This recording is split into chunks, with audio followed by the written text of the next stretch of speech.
తమిళనాడులోని కన్యాకుమారిలో బంగాళాఖాతం మధ్యన ఏర్పాటు చేసిన గాజు వంతెన.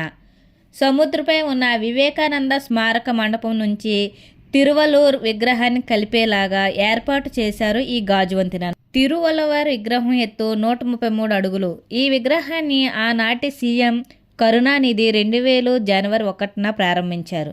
అది నేటికి సరిగ్గా 25 సంవత్సరాలు పూర్తి చేసుకొని సిల్వర్ జూబ్లీ వేడుకలను జరుపుకుంటున్న శుభ సందర్భంగా తమిళనాడు సీఎం స్టాలిన్ గారు సముద్రం మధ్యన స్వామి వివేకానంద స్మారక మండపం నుండి తిరువలువర్ విగ్రహానికి పర్యాటకులు నేరుగా చేరుకునే నిమిత్తం వారి సౌకర్యార్థం ఈ గాజు వంతెనను నిర్మించడం జరిగింది.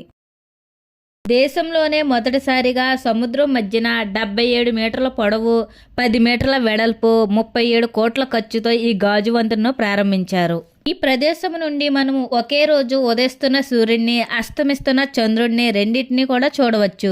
ఇది 3 సముద్రాల సంగమం కల ఈ ప్రదేశం భారతదేశానికి దక్షిణ కొన అంచున చిట్ట చివరి భాగంలో ఉన్నది.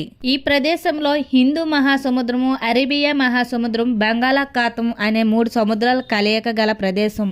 మనందరం కూడా ఒకసారి సరదాగా సముద్రంపై గాజు వంతెనపై నడుస్తూ సూర్యోదయం సూర్యాస్తమయం చూసి వద్దాం ఫ్రెండ్స్.